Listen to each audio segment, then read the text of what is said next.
Guest host, Kevin Dietz. President George Washington said 99% of failures come from people who make excuses. President Thomas Jefferson said honesty is the first chapter of the Book of Wisdom. And President Millard Fillmore said it is not strange to mistake change for progress. Happy President's Day, everyone. One of our most recent former president, Donald Trump, has been the subject of many new quotes over the weekend. Donald Trump was acquitted Saturday with an overwhelming party line vote of 57 to 43. 7 Republicans siding with all the Democrats and independents. But it would have taken 67 votes to get a conviction. Joining us now from Washington, D.C. is Fox correspondent and WJR contributor Rachel Sutherland. Rachel, thanks for being on the show. Thanks for having me. So what's the mood in the nation's capital today following the acquittal? Well, it's pretty quiet in Washington, both at the White House and at the Capitol today. Long weekend kind of for the lawmakers who stayed on Saturday, all 100 senators, really weighing the case. And there were some hairpin turns, this notion that there could be witnesses called on Saturday, and then suddenly, because the other side said they wanted to call everybody from House Speaker Nancy Pelosi to President Biden, everybody in for depositions and do it in person. And so it ended up that there were no witnesses, and suddenly they moved to take a vote, and former President Trump acquitted. As you mentioned, 7 Republicans did vote to convict, just 7. And so they are going to face, some of them maybe, some backlash on that because President Trump remains popular within the Republican Party. For example, some will, like Mitt Romney, he's pretty safe. He's a Republican from Utah, probably not going to face that much backlash. But Senator Bill Cassidy of Louisiana, he voted to convict, and he's already facing possible censure there in Louisiana. So people not pleased with the 7 Republicans that went forward. There are others, though, like Senate Minority Leader Mitch McConnell, who voted to acquit, yet then gave that speech that you've probably heard, where he placed the blame on President Trump for the January 6th riots, and even intimated that he could face criminal action. So it was interesting to see these divisions with this. Well, it's not even that many. It's one divide in the Republican Party between those who want to leave President Trump behind and those who want to pick up the mantle, everything he started and go forward. I mean, you look at someone like former Press Secretary Sarah Sanders, who's running for governor of Arkansas. Her opening ad as she launched her campaign was all about building on the progress that she believes President Trump made. As you watched the hearings, were there any surprises that jumped out at you? And do you think it was a worthwhile event to even hold this, knowing going in that it was very unlikely that there was going to be a conviction? Well, it was unlikely. I think that there wasn't anything that really surprised me so much.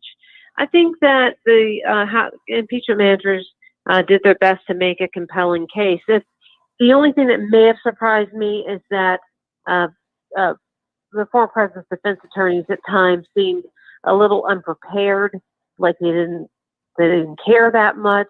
You really got that impression. And we were even hearing from sources that the former president's not pleased, or had not been pleased with his defense team. Now, they got a little more aggressive there towards the end, but at the very beginning with Bruce Castor, and basically making the argument that, look, we don't need to do this because democracy worked and the president's out of office. Well, you would think that a client would want to be cast in a better light than that by his own defense attorney. So, but in the end, with the acquittal, now the question is, looking ahead to the 2022 midterms, it's again, do people in the Republican Party who are running for re-election, do they kind of go it alone? You look at some that may have political aspirations down the road, like former South Carolina Governor Nikki Haley, also former ambassador to the UN under Trump. She's kind of been getting in some daylight between herself and the former president lately, and saying that, we shouldn't have followed him that far. But she may have some political ambitions, maybe even the White House down the road. She's a fairly young woman. Senator Marco Rubio, also another a fairly young politician who's captured a lot of attention, had his own presidential run for the nomination anyway, against President Trump in 2016. And, you know, he's been called Little Marco. That's where it all came from, those kinds of nicknames. They didn't have the best relationship. And then watching sort of Rubio, you know, trying to kind of balance some support for Trump while, you know, paving his own way. So there are some younger people in the party that might want to rise up, but then we'll have to deal with the Trump factor. We heard Senate Majority Leader Chuck Schumer and some other Democrats talk about the 14th Amendment and possibly using that to try and prohibit Donald Trump from holding office in the future. Do you see that happening? Well, there has been some discussion about that. And I think that they'll pretty much try anything when it comes to this to keep President Trump from running again. But I don't know that they'll do it, you know, right away. But they are looking at that. I think it's more likely that they try to get back to work and see, first have coronavirus to deal with, but get back to work and see how things play out for the former president. It does the Southern District of New York that's been investigating its finances. They try to pull him up in any kind of criminal charges. I think that's going to have more of an impact moving forward, at least in the immediate term, than anything else. Because if that happens, then I don't know how the Republicans can look back and cheer the Trump presidency. But there's some uncertainty about whether or not the 14th Amendment, going back to that,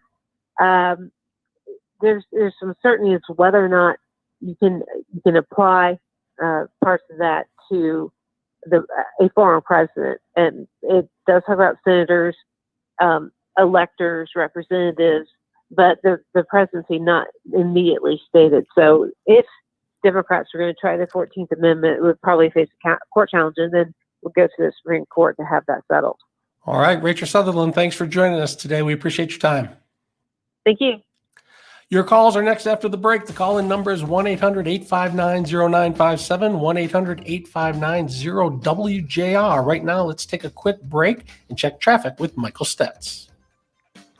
Thank you very much, Kevin. WJR Traffic First, sponsored by Primetime Testing Laboratory. For over 20 years, they have been offering complete automotive testing services, guaranteeing on-time delivery and accurate result reporting to OEMs, Tier 1 and Tier 2 suppliers. For your next automotive project, get a free quote at primetimetestinglab.com.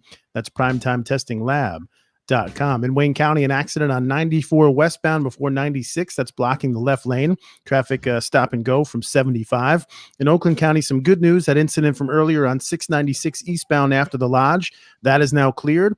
And also in Oakland County, an accident on 696 eastbound at Coolidge that has the right lane blocked there. Your stop and go from Greenfield Road. Now WJR Weather First from the Weather Channel. Winter storm warning in effect from 6 o'clock this evening through noon Tuesday. As much as 5 to 9 inches of snowfall. Snow this afternoon and tonight. Windy and cold. Highs in the upper teens, lows in the lower teens. Early snow for tomorrow. Otherwise cloudy, windy, cold near 20. From the Weather Channel, I'm meteorologist Ken Boone on News Talk 760 WJR. Attention, fellow baby boomers. Guy Gordon here, speaking to you today on behalf of my longtime friend. Told you I had no smooth way of getting into a tape. That wasn't too bad. Hello. Hey, Michael. Hey, Michael. What's up, Kevin? What's up, Mike?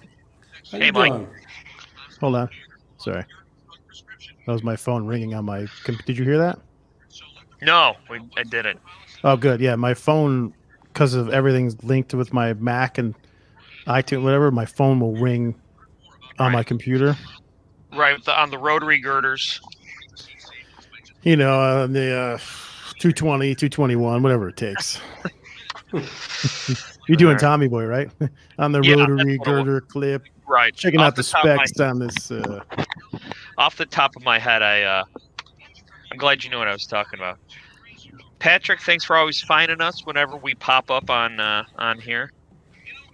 You got the graphics, Mike? I'm looking at all the. It's been a while. It threw me off. I didn't realize today was going to be a. There it is. Oh, I forgot. That's right. That's good. You got to keep that close by. Hold on, I wrote on Hey, it by Patrick, mistake. welcome to the Your free 21-point video inspection. There we are. Laura's here. Kibitz. I'm Kibitz. here. Good afternoon, Laura. You're just in time for the kibitz. President's Day party. What else do we have to do today? Right. I Exactly. don't know. So we're getting dumped on tonight, huh? 5 to 9 inches. That should be fun. Ugh. Yeah. Yeah. It's It's weird because we've been having these really little snowfalls, and and now we're getting a big one.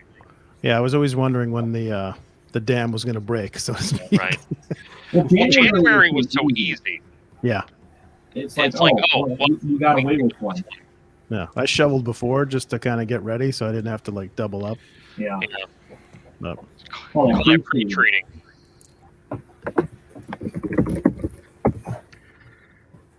Chris checking in. hey, Chris. Hey, Chris, what's going on? Steve the man who started the Kibitz That's right, Steve. That's right. checking in. Look at that. The people have spoken. They love the kibitz. An overwhelming vote of confidence. So did any of you watch a Bar and Star go to Vista Del Mar? Mm-mm. No. Oh, Lauren and I watched it yesterday for Valentine's Day. Highly recommend. Like really super funny. Does it live up to Bridesmaids? Yeah, it's a little goofier, Okay. but you know they both of them wrote Bridesmaids, so Yeah, you that's what I'm probably asking. know. So there's a lot of like great normal humor, and then they go a little bit like further with some goofy storylines. It's a really like fun watch. We were cracking up. It was really, I didn't really think fun. we were eligible because we've been pumping it so hard on got a show for the same That's right. Yeah. boys. Here we Yeah. come back in 15. All right. We can change that. Learn how at belongingbeginswithus.org. Brought to you by the Ad Council. Walk a mile in my shoes. The stories that have been breaking while you've been at work. 760 WJR, where Detroit comes to talk. Here's special guest host Kevin Dietz. President Abraham Lincoln said nearly all men can stand adversity, but if you want to test a man's character, give him power. Right now, the power is in your voice because our phone lines are open. The call-in number is 1-800-859-0957, 1-800-859-0WJR. We're going to start today with Jerry in Detroit, and he wants to talk about the acquittal of Donald Trump. Welcome to the Guy Gordon Show, Jerry. Hello there, Kevin. How are you? I'm doing fine, and you? I'm doing great, thanks. Listen, I wanted to, in regards to the acquittal of President Trump, I want to talk about the attempt by the Trump defense at what I think is false equivalency comparisons between Black Lives Matter protesters and the mostly white Capitol insurrectionists. Oftentimes, when I've heard them try to make the comparison, the name Black Lives Matter keeps coming up, and the big difference here is that and I'm sure I'm African American, and I'm sure there are white people listening to me, but there's a huge gulf of difference. I don't think there's any proof or evidence whatsoever of Black Lives Matter committing acts of violence, because they weren't the ones storming the Capitol building. I've heard callers, claiming that the violence and the looting and arson were done by members of Black Lives Matter, but there was no proof. They, Kevin, are a legitimate protest movement protesting against police violence against African Americans and the inability and the unwillingness of our courts and our justice system to prosecute them. There's no comparison between them and the mostly white Capitol insurrectionists. Well, Jerry, the way I saw it, I thought that the lawyers were saying that Democratic politicians were giving a call to action in the summer, and that those calls to action led to violence. In a similar way, if you were to make the argument that Donald Trump was making a call to action and his call to action led to violence. Well, I have to pretty much beg to differ, but Kevin, because they're trying to rationalize Donald Trump's words by trying to compare them, because I don't recall any of the Democratic candidates calling for violence during the the protests. They were speaking out against police violence against African Americans. So I think it's important, Kevin, for the white community to realize that there was no proof of looting and arson and the violence done by members of Black Lives Matter. And I think the white community needs to remember that. And for any white person listening, in case anyone wants to try and call me a racist, I'm black. All right, Ken, we appreciate the call. I think they were trying to show that politicians were using the word fight, fight, fight. We heard it hundreds of times in the clip, and we also heard Donald Trump use the word fight, fight, fight, or fight like hell. And I think they were trying to show that if you're going to impeach one, you should impeach everybody. Or more to their point, I think they were saying nobody should have been impeached over the use of the words fight. Let's go to Ken in Livonia. Ken, welcome to the Guy Gordon Show. Yeah, I just had to say that the founders of Black Lives Matter, as well as the current leaders of Black Lives Matter, have publicly stated many, many times that they are openly Marxists, and Marxists encourage the use of violence. Marxists have been shown to constantly use violence in order to accomplish their goal. So to tell me that, well, Black Lives Matter, they never used any violence. You kidding me? I mean, obviously people that say that have never read their books, such as the Communist Manifesto and many others. Obviously people that say, oh, they're not violent, Marxists aren't violent, don't know a thing about Marxists. Well, Ken, I think that fact. I think the point is violence by anyone should face criminal consequences, and that that what this was all about was whether people were incited to violence. That was the point of this impeachment, not the people who were committing the violence. Let's go to Dale in Silverwood. Dale, welcome to the Guy Gordon Show. Yeah. What I wanted to say was this. He says it was mostly whites. Black Lives Matter is mostly whites. Again, I'm kind of lost on the whole Black Lives Matter debate here. The impeachment, which is what we're talking about, was about whether the president incited people to violence on January the 6th. And the defense of the president saying that politicians all summer long were saying similar things that the president was saying. And if the president was inciting people, then all summer long, other politicians who were telling people to fight during the protests should have faced the same impeachment. Saying that go ahead, Dale. It was mostly whites that was doing that. Well, Black Lives Matter, when they had their protest, was mostly whites.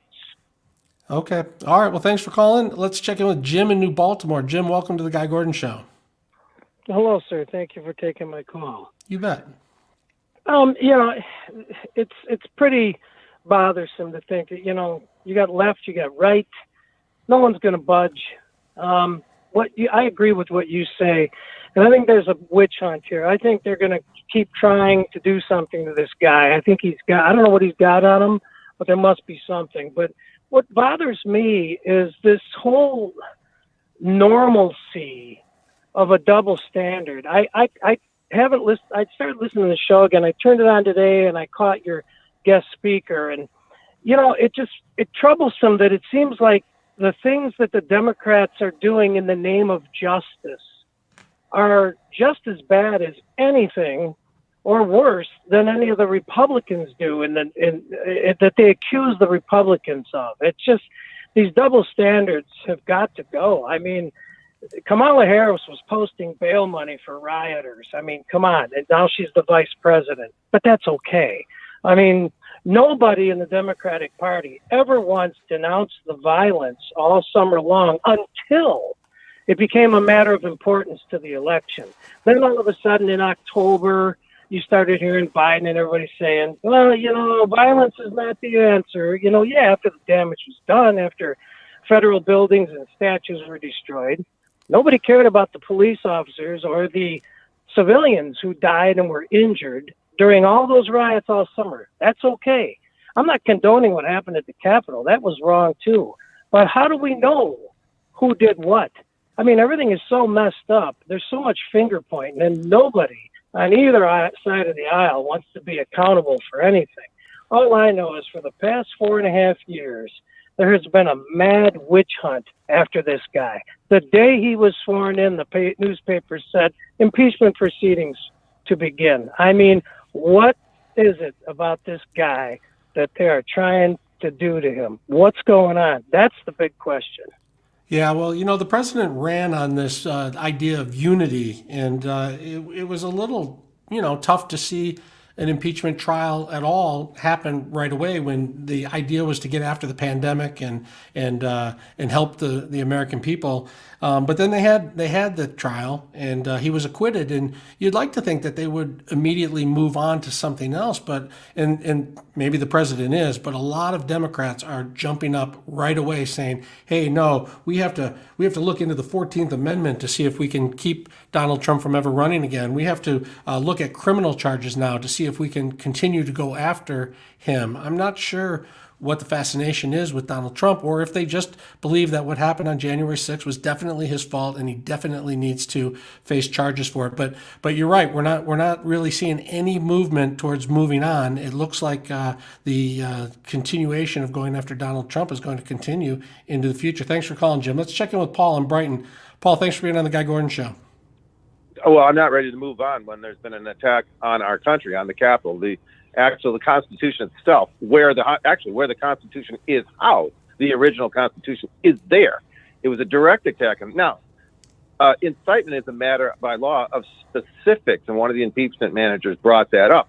So while Donald Trump is standing there behind bulletproof glass in front of a mob, which he is ginning up, and they have weapons in their hands, which, by the way, I don't know what presidential speech you can go to where you have weapons in your hand, where the Secret Service would permit that unless you have plans for those weapons.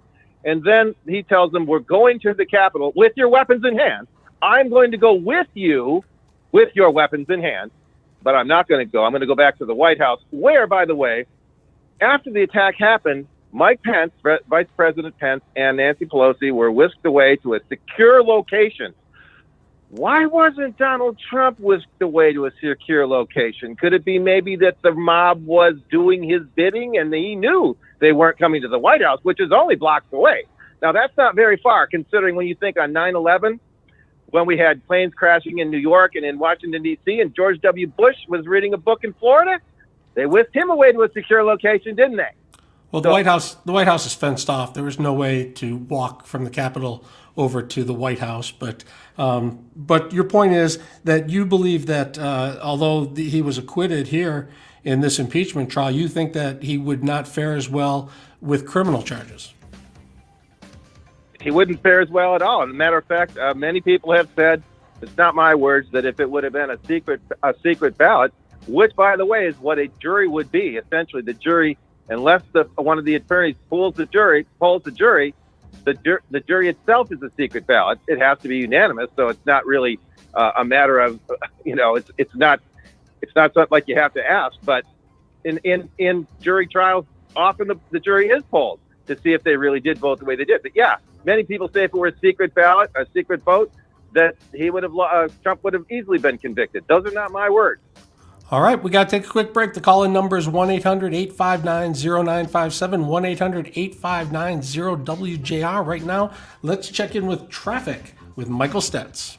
This report is sponsored by Unbound.org. Right now, there are young people across the world facing a tough choice: continue their dream of education or drop out to help their family put food on the table. You can help change their future in a single moment. See how far your support can go at Unbound.org. In Oakland County, an accident on 696 eastbound at Coolidge that has the right 2 lanes blocked. Your stop and go from Greenfield Road. And in Wayne County, an accident on 94 eastbound before Chalmers Street that has the left 2 lanes blocked. Your stop and go right now from Van Dyke. Now WJR weather first. From the Weather Channel, sponsored by Michael Perna and the Perna Team Realtors. Worried if this is the right time to sell your home? It's time to call Michael Perna. Michael Perna with Keller Williams Realty guarantees to sell your home at a price and deadline that you agree to, or he'll buy it himself. Call Michael Perna at 844-737-6276 or visit thepernateam.com and start packing. Winter storm warning in effect from 6 p.m. through 12 p.m. Tuesday for most of southeast Michigan. Heavy snow expected between 5 to 9 inches. Right now it's 22 degrees. I'm Michael Stetz, WJR News in 1 minute. WJR celebrates Black History Month, sponsored by General Motors. Dr. Neil deGrasse Tyson. Cosmos easy to understand. What about it? All right, got a couple. Sandy Avery, nice to have you back, Kevin. Patrick, I have no idea where you would have played putt-putt yesterday. And Gail, I think Paul actually did call in earlier today on another show, because I do remember some of the things that he said. So, yeah, I think Paul got on earlier on another show as well. Same caller, not talking points? Yeah. So who's everyone's favorite president for President's Day? I'll go first. And I think Laura it's her favorite too. I like William Howard Taft because he got stuck in a bathtub once. I second that. I like the ones that were in the duel. Who was in the duel? Was that Adams and from the old Got Milk commercial? That seems like some tough guys, some people you'd want to run in your country. Right. That's back when men were men and they settled their differences with a very permanent solution to a temporary problem. My favorite is President Thomas Whitmore from Independence Day. Because he had that greatest speech of all time. We won't go quietly into the night. I'm ready to battle aliens. That was General Paxton. President Dave from Dave. Another good one. And who's it? Bartlett, West Wing, Martin Sheen. Oh yeah, I liked the one in Air Force One. Harrison Ford's character. Yeah, Harrison Ford. Man, we could do a whole thing on movie presidents. That'd be a fun topic. I like Carl from Threat Level Midnight, that episode of The Office. He played the president. I like the president that had a pet alligator in the White House. That's a trivia I'm not familiar with. Well, what one was it? I don't know. I'm Googling it right now. Make us work here, Patrick. Let's see. Which was Hey, Laura, I think if Brian's not calling, we'll just stick with callers. Yes, I was going to bring that up. I sadly don't have a lot of faith in him calling. Okay. So, yes, does, we can let go me with know. callers. We've only got John and Will left. Worst case, or I shouldn't say worst Is case. Jim gone from Chesterfield? Cut. Pardon me? Is Jim from Chesterfield gone? No. Yeah, he dropped. Okay. And then after that, we can do cuts or talk about Okay. any of the stuff that's at the bottom of the rundown. John Quincy Adams. He's the one that had the pet alligator. Well We learned something. That's what happened when you watch us on Facebook Live. Stuff you're not going to get on the radio. Well, you're assuming that. What if he starts talking about it? That's true. That's true. Open up the phone lines. Movie presidents. Next segment. Full phone bank. Who is your favorite presidential pet? pet? Who's Biden's? He has the two dogs, right? Yeah, Major and I always forget. I was just thinking of the alligator. Leader, maybe Major. Major and Major and oh yeah, what's the other one's name? Isn't he getting a cat too? Biden dogs. Major. Why not? I remember reading about Champ. Major and Champ. That's right. That's right. That's a great dog name, Champ. I remember reading a lot about Clinton's dog Socks a lot when I was in elementary school. I don't know why. Socks. I remember Socks. But I did not know that John Quincy Adams had a alligator. I don't think an alligator would do well in that climate in the winter. Anyone have any pet tigers? Or,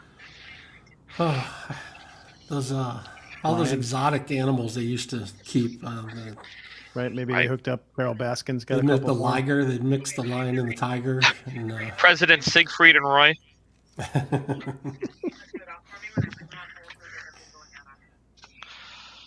I would think if anyone had a pet tiger, it would have been Trump, just because, just kind of his opulent lifestyle before he got in office. We got to bring Pat into the kibitz, whatever it's called, because he seems to have all the answers, and we don't have any of them. I know. Pat is our historical pet expert. We bring on our presidential pet expert, Patrick. I like All right, here we go. 10 seconds.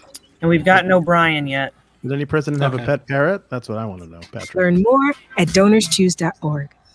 Donors Choose. Support a classroom. Build a future. The Guy Gordon Show, 760.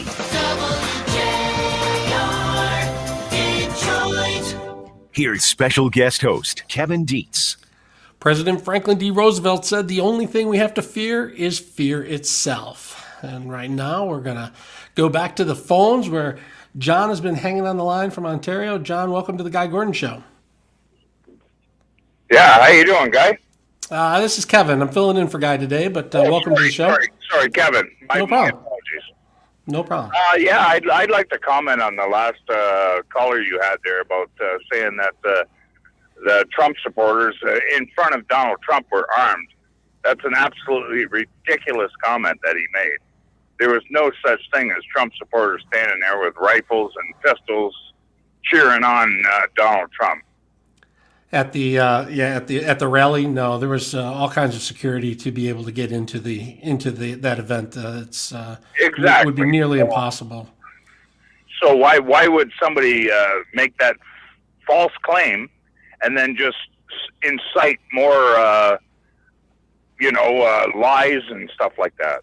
I don't know if he's thinking of maybe when they were up at the Capitol, it seemed there were some reports anyway of sticks and bats and things like that. And then there was some evidence that came out of someone who had a taser gun. And I don't want to, misquote any facts because I'm just going off the top of my head. But there were some reports ultimately of some things that came from the Capitol, but I don't know how you equate that to, President Trump and his speech, but which was before anything happened at the Capitol. Well, everybody knows that the people who went into the Capitol and charged the Capitol were criminals, and they should be charged and prosecuted, just like Antifa and Black Lives Matter should be prosecuted for everything they did all summer. John, do you feel like this should be the end of it with the acquittal, or do you think criminal charges are coming? No, it'll never be the end of it, and the reason why it'll never be the end of it, because they're afraid of Donald Trump, and I don't know what they're afraid of. You think they're afraid of him coming back himself, or what is he going to do to them that's making them so afraid that they just want to keep going after him? Well, I think they're thinking about the midterms. I think that they're thinking that he will handpick a bunch of candidates to run in 2020, and they will have an awful lot of support if Donald Trump is still seen as a powerful Republican politician. Well, you know yourself that nobody voted for Joe Biden. They all voted against Donald Trump. It'll be interesting to see. All right, John, thanks. We appreciate your call. Right. We want to get to Will and Adrian. Will, thanks for calling the Guy Gordon Show. Chris, thank you so much for taking my call. I'm kind of going to echo what the last gentleman said, which is this. Of the 100+ people that have been charged, not a single person was found with any kind of weapon. There were no firearms there on the Capitol grounds that day. We need to stop calling this an insurrection. Not a single person has been charged with that. These people were rioters. They were wrong. There is nothing anyone should do or say to defend President Trump. His actions post the election were 100% wrong. However, that doesn't make them illegal, one. And more important than that, it certainly doesn't make it an insurrection. I think what people have to step back and realize is, yes, there were 5 people who died. Only one of them was killed. The other died because of either medical reasons, or one of them may have actually, unfortunately, been stomped to death. And the last one, unfortunately, died of a suicide. It's sad to me that we've gotten to the point where the media has developed this narrative and sold it to people that this was an armed insurrection and they were there to do this massive harm. No, what they did is damage a few doors, damage a few windows, breach the peace, and act like idiots. Beyond that, they didn't do anything else. Nothing was burned down. Nothing was damaged beyond recognition. Nothing was destroyed. Nobody is standing in support of those folks. They were 100% wrong, but it was not at that moment an insurrection. And we need to start getting back to what language actually means, because if it truly was, the Justice Department would be charging them for that. All right. Well, we appreciate your call. Thanks so much. Let's check in with Charlie. Charlie, thanks for calling the Guy Gordon Show. Yeah, thank you for taking my call. My one question is why would Trump have wanted to have any kind of riot or break-in to the building when the actual hearings were supposed to be for him, if you want to look at that way, to take a look at the electoral voting potential or to re-look at those. And that was one thing I could never... Why would I, if I was Donald Trump, want to have a break-in like that? And not only that, they talk about an insurrection or a takeover of our government. It's not like when the terrorists took over the Israeli Olympic team and killed everybody and committed suicide. If there had been a real terrorist action on that, they would have gone in with undercover with machine guns, everything else, taken over the Capitol. They could have killed everybody in there and then committed suicide. And it would still have been just an anti-government, not for Trump or Biden, and really made a statement. But that never happened. There were some, I believe, anti-government people involved with that started, they feel back in November they were starting something. But unfortunately, I'm for Trump, but there's the last thing I would have done is I would have marched down to the building, but to think of breaking into a building and just causing a disruption would have been any kind of positive outcome. That's what I don't understand. And to blame Trump for, a few elements that got things out of hand and not to look at. I feel it was a Democratic, influence, just like over the whole summer of all these different riots. There were elements in there that were like the ones on the south side of the building that had got up on the steps and had two megaphones, and they tried to get people. They said, "Get up here and let's break in." And there were people in the crowd said, "We're not about that," and they finally left. But that's all I really have to say. But there's just too much, to blame Trump for something that was actually, the hearings were actually a benefit to him in the end, if at least to have a hearing to understand the truth about the electoral process. That's all I can say. I appreciate your taking my call, though. All right, Charlie, no problem. Yeah, that was the first chance Donald Trump was going to have his argument made on the electorals. I think the idea of storming the Capitol was that maybe it would stop the electoral vote, and somehow that would prevent Joe Biden from ultimately being declared the winner. And of course, I agree with you. There's nothing good that could have come out of storming the Capitol, and it certainly hasn't. Thank you for your call. We're going to have more calls after the break. The number is 1-800-859-0957, 1-800-859-0WJR. But right now, we got to check in with traffic with Michael Stetz.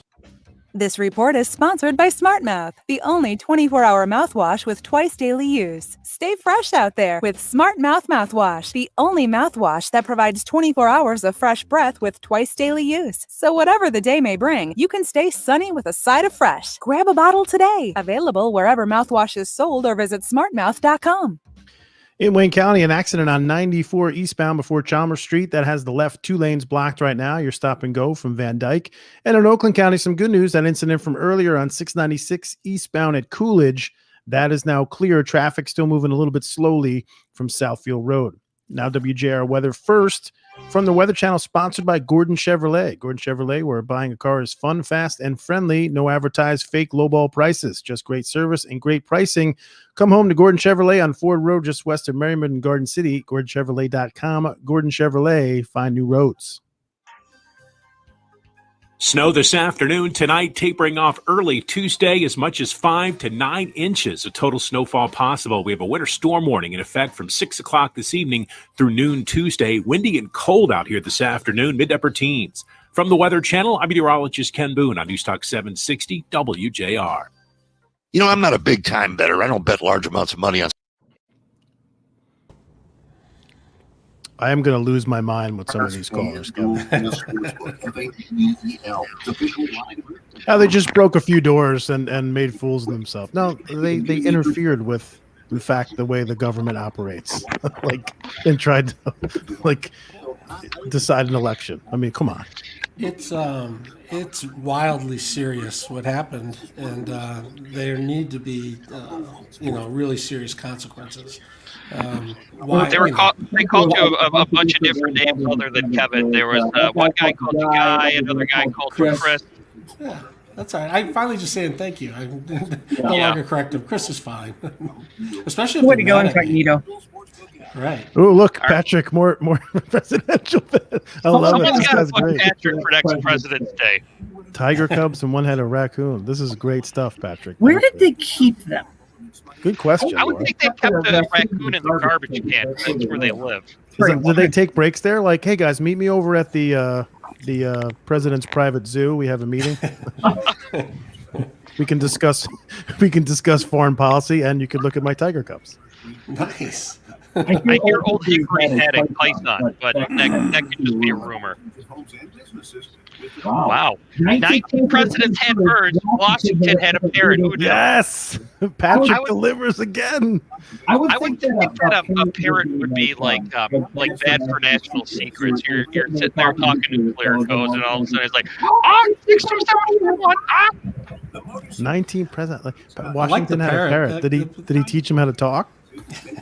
Like, were they talking? Was he like, hello? I think it'd be in the national interest to not teach the parrot to talk. Imagine the press is around and the parrot starts giving out information. Shh, we talked about this.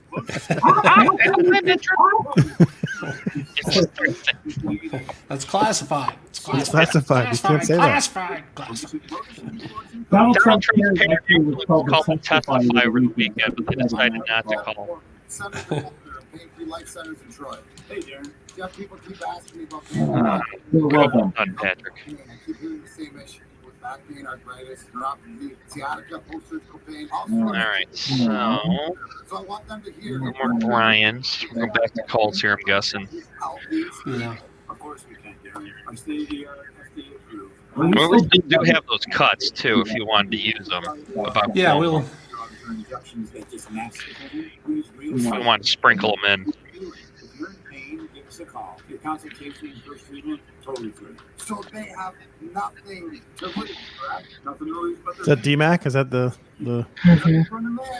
Drop that turtle. Kevin, do you get the emails regarding the MDHHS and the releases they get? No. So we just got one, and I'll send it to you. And I don't know if I'm reading this properly, so I could be majorly incorrect here. But I don't know if you also just saw the headline from Beaumont that they had to cancel 1,884 second doses of vaccine because of a short supply. Well, this release is about getting more vaccines out, and I don't know why I find the timing of both of these stories humorous.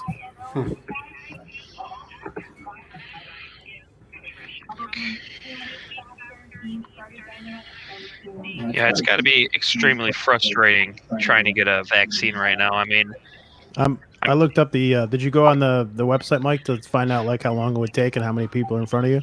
no, not yet. Just because I feel like there's other people in front of me. So No, you can go like and see like it gives you a roundabout on how long you'd have to wait. no, I haven't. I did it. There's about, if I were to go, it would be like 1 million people. Yeah. I'm not gonna bet on until maybe like April. I'm gonna get maybe April if I may be able to get mine, but even that, I think you're very hopeful. I don't know. That's me being optimistic. And Mike and I have had this conversation. I think that if anything, we'll get it through Detroit before the county or doctor. Probably right, Laura. This is The Guy Gordon Show on News Talk 760 WJR. Here's special guest host Kevin Dietz. President Dwight D. Eisenhower said, "What counts is not necessarily the size of the dog in the fight. It's the size of the fight in the dog." I want to go over a little COVID news before we go back to our callers. The U.S. COVID numbers for new cases dropped below 100,000 per day for the first time since early November. That's down from a high of 250,000 a day in January. This is interesting. 4 people who received both doses of the vaccine tested positive for COVID in Oregon. Officials say this is very rare and that the cases were more mild than most people who get COVID who do not receive the vaccine. And President Joe Biden will be in Kalamazoo on Thursday to check on Pfizer vaccines. The latest estimate is that it will be summer before all of us are able to get the COVID-19 vaccine. And there's been some hiccups along the way as people try and call in every day to get their shots. Some are told that there will be plenty, and at other times they're told, sorry, you can't come in, we're not going to have enough right now. COVID news is constantly changing. The call-in number right now is 1-800-859-0957, 1-800-859-0WJR. I believe we left off with Michael in Farmington Hills. Michael, welcome to the Guy Gordon Show. Thank you. Appreciate it. First comment is it's really amazing that your callers call in there and support Trump. It just clearly missed the point about what happened on that day. Those guys are running down the hallway talking about killing the vice president. King Mike Frank even set up a noose outside today looking for Nancy Pelosi. Donald Trump incited this riot. Like Lynn Cheney said, he lit the fuse. He did everything. So I'm hoping that D.C. Attorney General charge him what he needs to be charged for, which is incitement, and that he's also faced the bar of justice in New York for his crimes there and Atlanta, Georgia. The guy is terrible for this country. And it's amazing that your callers will call in there and selectively not state what happened on that day. And the fact that this guy did incite the riot, it was an insurrection, and he ought to be held responsible. Thank you. Have a good day. All right, Michael, thanks for calling. Obviously, some terrible things took place on January the 6th, and I don't think anyone argues that those responsible should be charged criminally and pay a very severe price. As to former President Donald Trump's role in it, we watched that play out over the weekend in the impeachment trial and late last week. And, most of the evidence that was presented showed that Donald Trump did tell people to march over to the Capitol, but he also told them to march over there peacefully and patriotically. At the end of the day, with this hearing anyway, they voted not to convict him in the impeachment. Whether or not there'll be criminal charges, we're going to have to wait and see what happens there. But that's where it stands right now. Thanks for your call, Michael. Let's check in with Francis in Grosse Pointe. Hey, Kevin. Good afternoon. Great show. I want to comment that there is extensive historical precedent for what happened. I'm not excusing it in any way, but in 1787 and 1788, I'm French Canadian, and I have a degree in French history. In those years, you had 2 years of hot summers and drought, which led to high unemployment, and then no grain, which directly led to rioting in the storming of the Bastille on July 14th. Now, that was a very violent revolution, and then it continued in October of 1789 when the March of the Women stormed Versailles, and there was killing and looting. What in similar terms, I'll finish my point. You've had a year and a half of horrible decimation of the economy from COVID, and then you throw in, stuff like higher gas prices because Biden's shutting down all the oil lines and everything. And people, I'm saying I understand there are fringe elements similar to the French Revolution that are ready to go to war over this. And that riot started occurring before Trump finished his speech. So anyways, I'll listen to your comment on this. All right, Francis, thanks for the call. There was a lot of angry people all summer long. The economy was humming along pretty good prior to the pandemic, so I'm not sure if that would hold for the early protest violence in the summer. COVID really kind of hit in March, and but by the time of January, people were certainly hurting badly economically and otherwise, and there was a lot of anger. For sure. Interesting point. Let's check in with Alan in West Bloomfield. Alan, thanks for calling the Guy Gordon Show. Yeah, Kevin, thanks for taking my call. I appreciate, obviously I'm not a Trump supporter, and I appreciate the two-sided give and take and allowing people to voice their opinions. But the previous caller before the break, I was just wondering, first of all, he makes the comment that Trump could not possibly have wanted an insurrection, that it didn't help him to have people go down to the Capitol that day, and therefore that's proof that Trump didn't cause it. I think that's absurd, and it's certainly not a factual statement. But I'd like to hear, as a commentator, where your role fits when that caller begins to compare what happened at the Capitol and uses the 1972 Olympic terrorist attack on killing Israeli athletes and claiming that the people committed suicide when, regardless of the facts, the facts that the grenades got thrown and they ended up dying. It was a terrorist attack on foreign soil that had nothing to do with the Capitol. I was just wondering, as a commentator, when it's your job to step in and give the perspective that you're allowing everybody to give. Yeah, I understand what you're saying. I'm trying to let people vent a little bit. It's the first day back after the hearings. People are upset. I try to listen to what they say, and rather than correct everybody in the middle of their sentence and cut them off, I try and steer it back after the conversation. I believe the caller you're talking about was saying that there was nothing to gain by storming the Capitol that day. I appreciate hearing what people have to say. I don't like to jump in and argue with people and cut people off, but others do. And I do think, when somebody gets it wrong, you certainly let callers call and correct them, or the host can correct them as well. Appreciate your call. We'll be back with more after the break. Right now, we're going to check traffic with Michael Stetz. This report is sponsored by SmartMouth, the only 24-hour mouthwash with twice daily use. There's nothing that'll scare your hot date away faster than bad breath. Luckily, SmartMouth mouthwash has got your back for 24 full hours with 2 rinses a day. SmartMouth is available anywhere mouthwash is sold, so pick up a bottle today or visit smartmouth.com to learn more. In the city, an accident on the Southfield southbound before Joy Road that has the right 2 lanes blocked right now. You're stop and go from Schoolcraft. And in Wayne County, good news, that accident from earlier on 94 eastbound before Chalmers Street, that is now cleared. Now WJR weather first. From the Weather Channel, winter storm warning in effect from 6 p.m. through 12 p.m. on Tuesday. For most of southeast Michigan, heavy snow is expected between 5 to 9 inches. Hazardous conditions could impact the evening and Tuesday morning commute. Right now it's 16 degrees. I'm Michael Stetz, WJR News in 2 minutes. Tune into the Rich Paul Show, Saturdays at 9 a.m., Mondays at 7 p.m.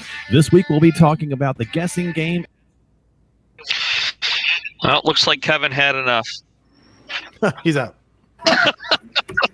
He's gone. That's right. It's going to pre-salt before the blizzard hits. How was everybody's Valentine's Day? Oh, Nice. just cheery. I went to a restaurant for the first time. Where'd you go? A little place in Canton called Spoon's Place. Oh, you were talking about that place the other day. Yeah, it's one of those places that has everything. What's it called? And it's got good tots. This place called Spoon's Place out in Canton. Spoon, like teaspoon? Spoon's place? Yeah, S-P-O-O-N-S. I don't know, I always say it like that, Laura, to accentuate the Michigan accent.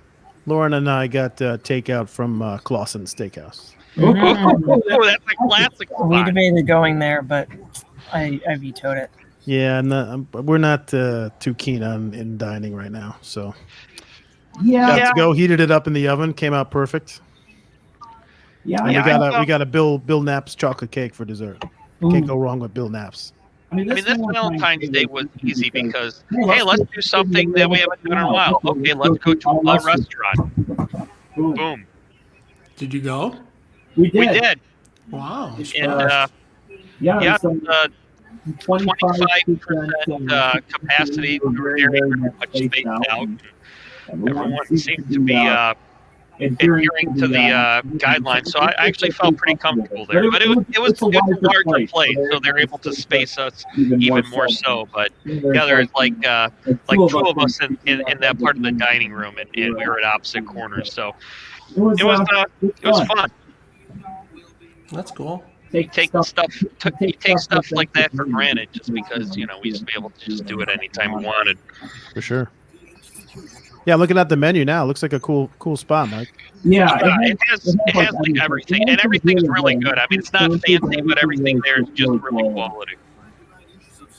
Oh, good beer list too. Wow. Yeah. I'll have to check this place out. Good recommend, my friend. That's right. Yeah, if you ever, IKEA, dinner in IKEA for date night. Where'd you eat, Kevin and Laura? I ate it in an airplane. It was very romantic. Where'd you go? I just got back from Florida yesterday. Oh, how was that? There's no COVID in Florida. Everybody, no one wears masks, no one social distances. The dance floors are open. It's unbelievable.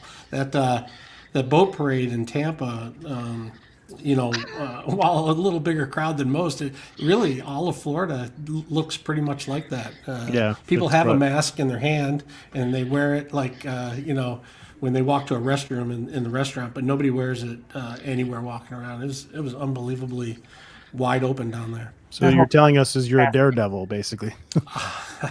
I don't know. I don't know how the numbers are down there. You can do more outdoor get-togethers in Florida as well. The beaches were not overly crowded, but there were parts of the beaches that were crowded too. I don't know. It's a different world down there. That's for sure. They are not running things the way they are in Michigan. And they seem to be the only state really, really like that, don't they? I think people say South Dakota. And, that doesn't surprise me. Yeah. Well, that's because if one person gets COVID in South Dakota, that's like 50% of their population. Yeah, I don't know. I want to go back and kind of look at what the numbers are doing in Florida versus other states, but they certainly have a different attitude about it. Well, I remember in summer, things kind of opened up a little more around here just because you can do outdoor dining more. It was easier to have smaller gatherings because the outdoor gatherings are much safer than the indoor ones. There's a clip online, I think a week or two ago, of a grocery store in Oh yeah, that one was all over. Not a single person was wearing a mask. Yeah, no one working there, no one in the store. You're just like, what? I have no words. I mean, Governor DeSantis was making some really odd decisions dating back to like March or April of last year. So I mean, yeah, yeah. I don't know how their COVID numbers are doing down there. I don't know. I guess it depends on who you talk to, but they've said they've been okay. I think, I mean, in the summertime, once we're not wearing masks anymore, I'm not going to wear my mask, but I kind of like how it keeps my face warm anyway. Oh, in the winter, I'm all for it. Yeah, kind of. It's a twofer. Right. Never been a scarf man, so. Yeah. And now CDC is recommending 2 masks. Yeah. They were saying on the airplane, if you had certain kind of masks, you had to wear a second one. If you had like those things you pull gator, up over, the gators, and you had to have 2. Well, they're saying that I'm going skiing in a couple of weeks, and they say that you have to have at least if you're having a cloth one on, you have to have at least 2 layers. Mm-hmm. I tried it out, like I've been wearing to. I didn't find it more difficult to breathe. Just When I went wear to, too. I I have a hard time keeping on my ears because I found some. It's not the N95s, but it's the other ones that are comparable. I found a couple of those, so I've just been wearing that. But I was doubling up for a while, and yeah, it wouldn't stay on my ears. It was coming off because they're both pulling on each other. yeah, no, that happened to me too because I have a melon head. So the Old Navy has a good one. Like there's the little jammy on the side where you can like pull it. Yeah. Oh, that must be new because I have Old Navies and they don't have that on the side, but I don't have an issue with them. Yeah, there's a little piece on the side where like you can slide it and adjust the tightness. Yeah, which I've works seen great those. for me because otherwise I get irritated and it pulls my ear hard. So 3 or 4 masks would give you more protection. The more masks you have on, that's how it works. they're also recommending the KD95s now too. That's the That's the one I have. Yeah, and Yeah. because my sister is immunocompromised, so she was telling me about those. That like a lot of people will wear those and a cloth mask over that. But she's a Kevin, teacher. She has like a face shield and the mask, like this whole deal. It's crazy. Hey, Clay joined the chat. Clay has entered the chat. Ken's calling, Mike. I'll grab him once we're on.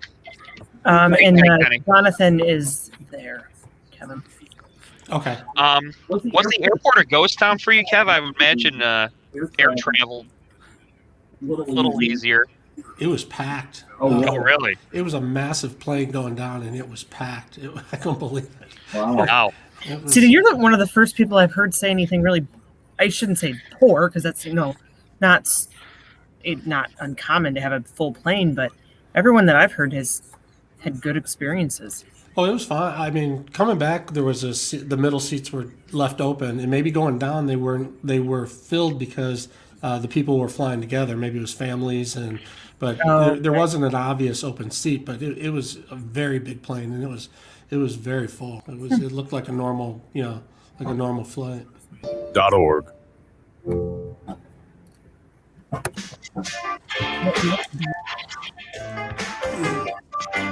This is the Guy Gordon Show on News Talk 760 WJR. Here's special guest host Kevin Dietz. President Harry S. Truman said, "It's amazing what you can accomplish if you do not care who gets the credit." Well, there's been a lot of talk about what's going to happen in the election here in the state of Michigan next year when Governor Gretchen Whitmer is up again. One of the names that had been popping up and does pop up quite frequently is Michigan Senate Majority Leader Mike Shirkey. But recently he's been finding himself in some controversies. And here to join us to talk a little bit about that and what it means moving forward for the party and the possible election for governor here in Michigan is Jonathan Osteen of Bridge, Michigan. Jonathan, welcome back to the show. Hey, Kevin. Thank you for having me. So you had an article in Bridge. It was an extensive article, and it looked at a lot of what's been happening with Mike Shirkey lately and what it means for the party moving forward and what it means for him moving forward. Why don't you tell us a little bit about what your findings were? Yeah, sure. Well, if anybody's been following the recent news, he's been in the middle of a lot of controversies. Last week, it was revealed that he, in a private meeting with Hillsdale County Republicans, suggested the January 6th insurrection at the U.S. Capitol was a hoax orchestrated to cast blame on former President Donald Trump supporters. He bragged that Republicans had spanked Governor Gretchen Whitmer hard in response to her COVID-19 orders. And then after issuing a public apology, was caught on a hot mic in the Senate the next morning saying that he really actually wasn't sorry, doesn't regret what he said, just how he said it. So those are just the latest in a string of controversies. But getting back to that Hillsdale County GOP video, Mike Shirkey is known as a very conservative guy, a religious, Christian conservative. But the Hillsdale County Republican Party has moved quite far to the right in recent weeks and months. And actually voted to censure Mike Shirkey for what they said, wasn't being conservative enough. So it shows sort of, the changing dynamics in the party here. So a couple things going on. Shirky has a penchant to say things I probably shouldn't publicly. And second of all, he's struggling to sort of navigate the changes in his own party. He does not, for instance, he did not subscribe to the belief that the election was rigged to hurt Trump, as the former president himself claimed. But now here he is, spreading a conspiracy theory about the riots that took place, and that Trump was actually being, investigated for and tried for impeachment on at the very same time Mike Shirky was making these claims. He has a lot of supporters, and a lot of people like him because he sort of calls it like he sees it. How do you feel about the idea of secret recordings and hot mics, and do his supporters, will they stand by him through these skirmishes? Well, certainly he's got a lot of supporters in Lansing, and the Senate Republican caucus in particular seems to be lining up behind him. They could, for instance, vote to try and change leadership in the middle of a term, which is very unusual, and they chose not to do that last week. They did meet after Senator Shirky, these controversial comments he made were revealed, but they didn't take any action against him, and emerged from that meeting with members either declining to say anything at all or saying generally positive things about Shirky. So he certainly still got support in his caucus. There are questions, I think like any candidate for higher office potentially, if Mike Shirky were to run for governor, he'll have to figure out what his constituency is, and especially in the Republican primary right now, those dynamics are shifting. Shirky is simultaneously frustrated Trump supporters in some ways, but sided with them in others. So, and he made a name for himself, I think, by being part of this anti-Whitmer petition drive called Unlock Michigan. He claims he didn't have a formal role, but a nonprofit associated with him donated more than $500,000 to that cause, and he was featured in newsletters from that group. So he's been getting his name out to specifically to folks frustrated by the governor's executive orders during the COVID-19 pandemic. Well, as the party looks to take on Governor Gretchen Whitmer, is it too early to even think about where the party's headed to try and accomplish that, or do you see them moving towards the folks who want to move on from Trump and come up with something new, or the people who want to pick up where Trump left off?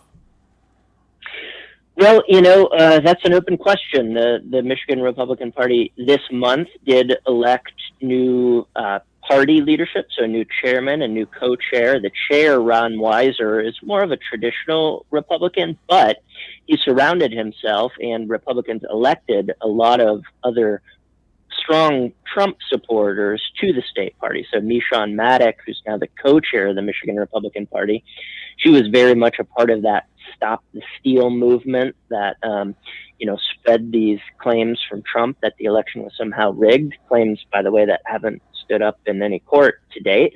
And a couple other people elected to leadership posts in the Michigan GOP were associated with that movement as well. So you can see internally that the party at the state level, but then also in local chapters like Hillsdale County, has definitely moved more towards Trump in recent weeks and months.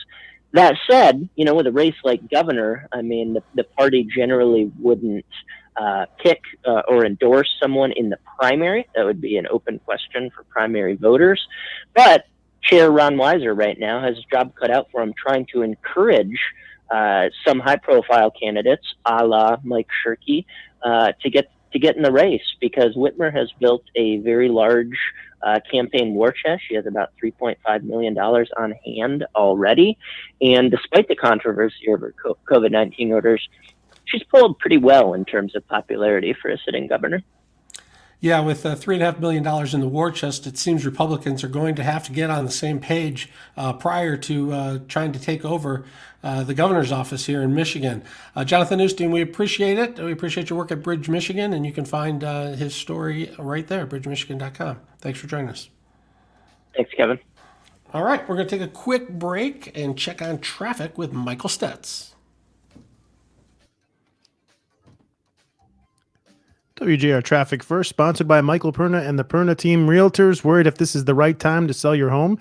It's time to call Michael Perna. Michael Perna with Keller Williams Realty guarantees to sell your home at a price and deadline that you agree to, or will buy it himself. Call Michael Perna at 844-737-6276 or visit thepernateam.com and start packing. In the city, an accident on 75 northbound at Springwell Street that has the right 2 lanes blocked. Your stop and go from Dearborn Street. And also in the city, some good news. That incident from earlier on the Southfield southbound before Joy Road, that is now cleared as well. Now WJR weather first. The Weather Channel. Winter storm warning from 6 o'clock this evening through noon Tuesday. Snow heavy at times this afternoon and tonight. It'll taper off early Tuesday morning. Windy and cold out here this afternoon, mid-upper teens, low teens tonight. Early snow Tuesday, cloudy, cold, windy at times tomorrow afternoon near 20. From the Weather Channel, I'm meteorologist Ken Boone on Newstalk 760.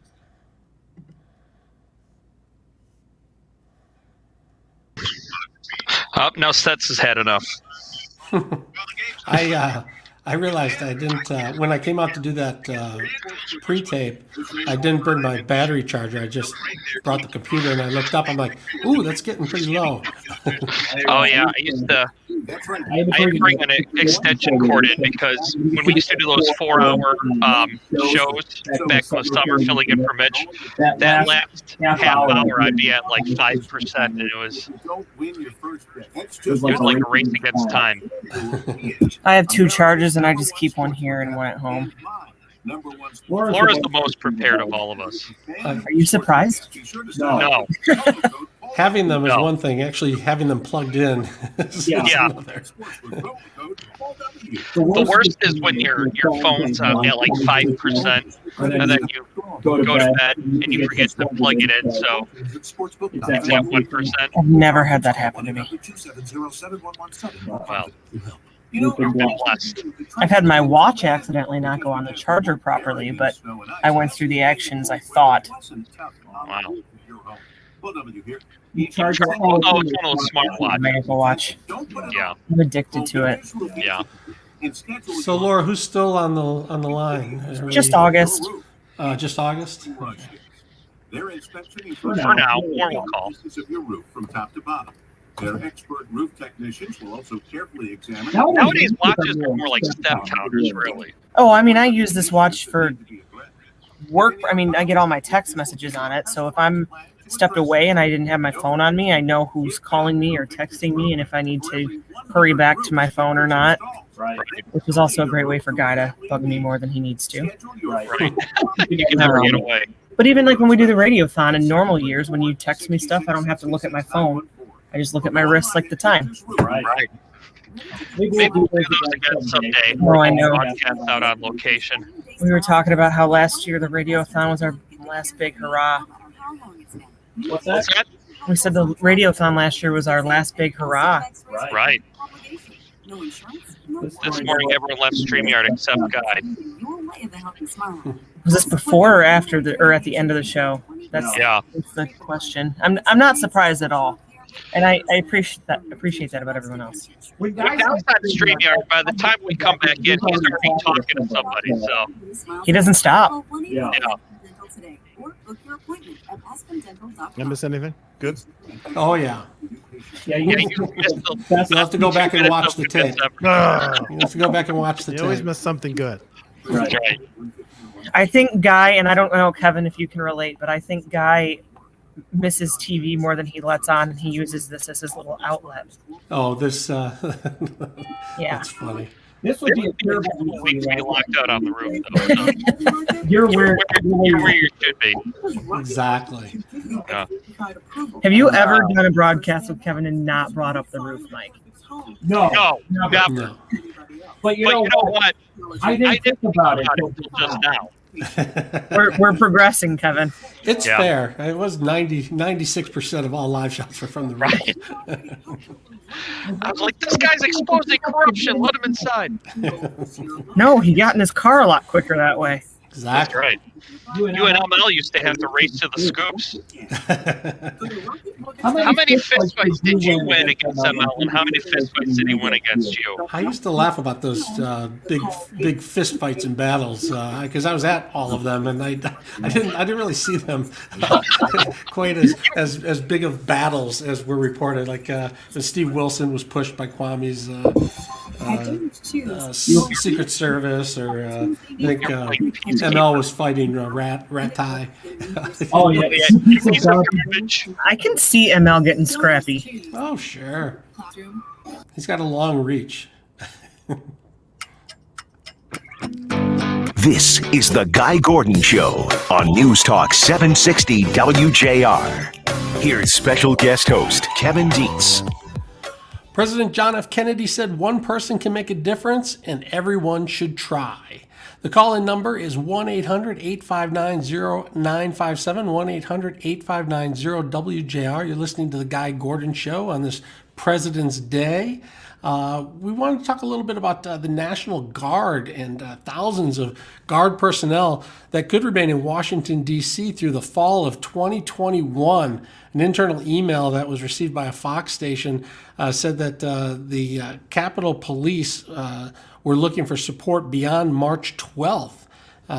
One of our Michigan House reps, Lisa McClain, was on Fox News today speaking out. Let's see if we can grab that cut from Lisa McClain, cut 4. Myself and several of my colleagues have asked Nancy Pelosi for a briefing as to why do we need these troops here. And we have received zero information, zero. It's amazing to me that she can do this without any disclosure, without any information, and just continue to spend money with no briefing.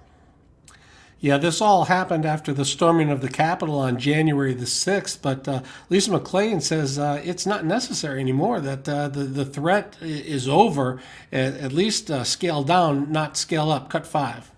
Think about it this way. We have more servicemen and women protecting the Capitol than we do in Iraq and Afghanistan combined, to the tune of already $500 million. And that number for the taxpayers is only going to grow if we keep them there. Yeah, she says if you visited the Capitol, you would see that there's far more security than there are civilians, and she thinks it's being way overdone. Cut 6. Washington, D.C. is an absolute ghost town. I feel completely safe. There's no one there. And I'll share this with you. They're talking about sending 1,000 more National Guard troops from my state of Michigan for reasons that we don't know. I would rather put those National Guard men and women to help my constituents in my state, help with the distribution of the COVID relief vaccination. That I know is a credible threat. This threat over here, I have no idea because we can't even get a briefing on it. All right, the call-in number is 1-800-859-0957, 1-800-859-0WJR. Let's check in with August, who's been hanging on the line from White Lake for quite a bit. August, welcome to the Guy Gordon Show. Hey, thanks, Kevin. Awesome job as usual. I want to wish everybody there at the Golden Tower all the best. We're going to get through this craziness. Thank you so much. I have to say, thank you. No, you guys are awesome. Really, every show, I love it. Absolutely love it. And I love the building. The building's cool. The building is gorgeous. Unbelievable. Thank you. So what I wanted to say is I just don't understand this governor. And to me, I'm going to be right up front. She's a murderer. You don't send senior citizens into nursing homes. It's wrong. People died. Shame on her. Shame. And I'll tell you what else. This Republican Party, I'd use a different word, but they better get with it. I'm tired of this nonsense. This woman came from a multi-millionaire family. You want to talk about privileged? Her dad was the CEO of Blue Cross Blue Shield for years. And then she has the nerve, and I'd use stronger language, but her hubby, isn't that sweet? he can put his vote in long before we can. Well, that's just wonderful. Well, I will do everything. I'm going to tell you, I'm going to do everything I can that she does not get reelected. Well, first of all, the governor is not a murderer, August. That's not the case. So the governor is making decisions that she thinks are in the best interest of the people. Whether those decisions are right or wrong, time and history will tell. We've seen that the governor of New York is under serious scrutiny for hiding or changing data, or not at least releasing it. This whole pandemic is very tough, and no matter what decisions you make, they're not easy. But a murder's going quite a bit too far. As far as winning or having Governor Whitmer being removed from office by election, do you think that the Republican Party can pull it together to defeat her? I'll tell you something. See, the thing is, I think part of the problem with that party is that they're not unified. Look at the Democrats. Now, they toe the line. I'm be honest with you. Somehow they toe the line, whether it's local, whether it's state, whether it's national. And I think the only reason the Republican Party is in the shape it is, and they don't know how to unify. They don't know how to back each other up. I don't know why that is. Maybe because they're more free thinking. I mean, I voted my whole life for and I've not strictly voted Republican. I voted for who I thought was the best person for that job on the local level, on the state level, on the national level. I'm 66 years old. I voted in every election since I've been 18, because back then you could vote at 18. And I don't get it. I don't understand the division. I don't understand the hatred. It's nonsense to me. I thought we were all Americans. I'm serious. I just don't get it. So it's time to tell these people in office, you can't run a business. You got to run. See, that's the thing. I don't know. Do they really know what a business does? Do they have any idea what it means to put your heart and sweat? These people that started their own business, do you know what that means? The mindset? That's what this country's about. They say, look, I'm going to take a chance. And they work. But these people in government, they don't have a clue. I'm disgusted with both of them. All right, August, we appreciate you calling in. Thanks for your opinion, as always. Let's check in with Carter and Flint. Carter, welcome to the Guy Gordon Show. How you doing, sir? Not a very long-time listener, but quite a bit younger than most of the listeners. I just heard that gentleman, he was on air, and he was talking about getting Gretchen Whitmer out of the election in this next coming governor election. There is a Republican Party candidate. His name is Austin Cheng. He's a veteran. He's got a lot of good morals, a lot of good standards, and I don't think he's getting quite the media coverage that he deserves. If we get some support behind him, you guys just take a look at him and see what he's about. I think most of us are going to agree. He's pretty level-headed, and he wants what most of us want for this country. That's all I got to say today, and I appreciate your time. All right, Carter, we appreciate you calling in. We were talking a little bit about Andrew Cuomo's troubles in New York. His people said that they believed that he froze when asked for official numbers because he was worried the information was going to be used against them, or his aide did. Let's take a listen to what some of the people are saying about that today. Let's check cut one with Rep. Steve Scalise.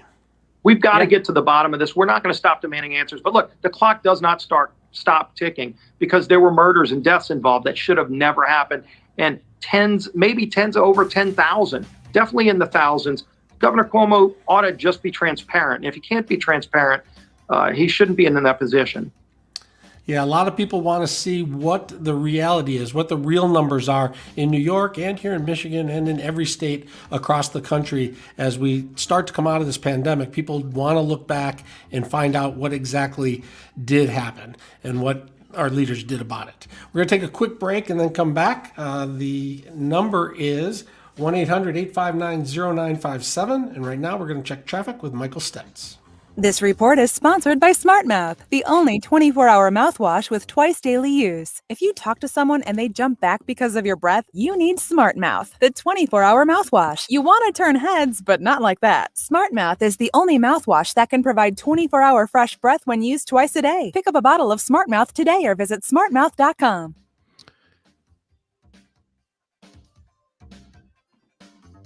In the city, some good news. That incident from earlier on 75 northbound at Springwell Street, that is now cleared. And also in the city, you're moving slowly right now on the Southfield southbound between 96 and Joy Road. Now, WJR weather first for the Weather Channel, sponsored by Window World. Call Window World at 1-800-NEXT-WINDOW for your window, door, or siding project and take advantage of 0% financing for 60 months. Window World is America's largest exterior replacement remodeler.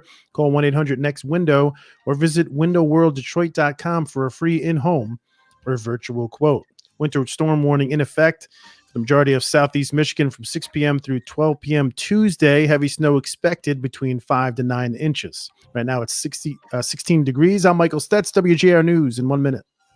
It's a podcast about money, but stacking bank. Great financial insight. It's like that.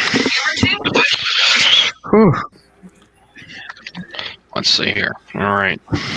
See, Mike, we had to get to those cuts because we didn't want you to work to put those together for nothing. Wow, you're so much more considerate than Guy. Thank you. Yes. I just couldn't wait to hear what they sounded like on the radio.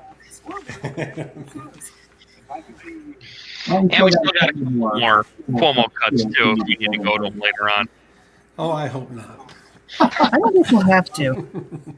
No, we're doing sports, and then we're doing some Fat Tuesday Mardi Gras. Oh, good.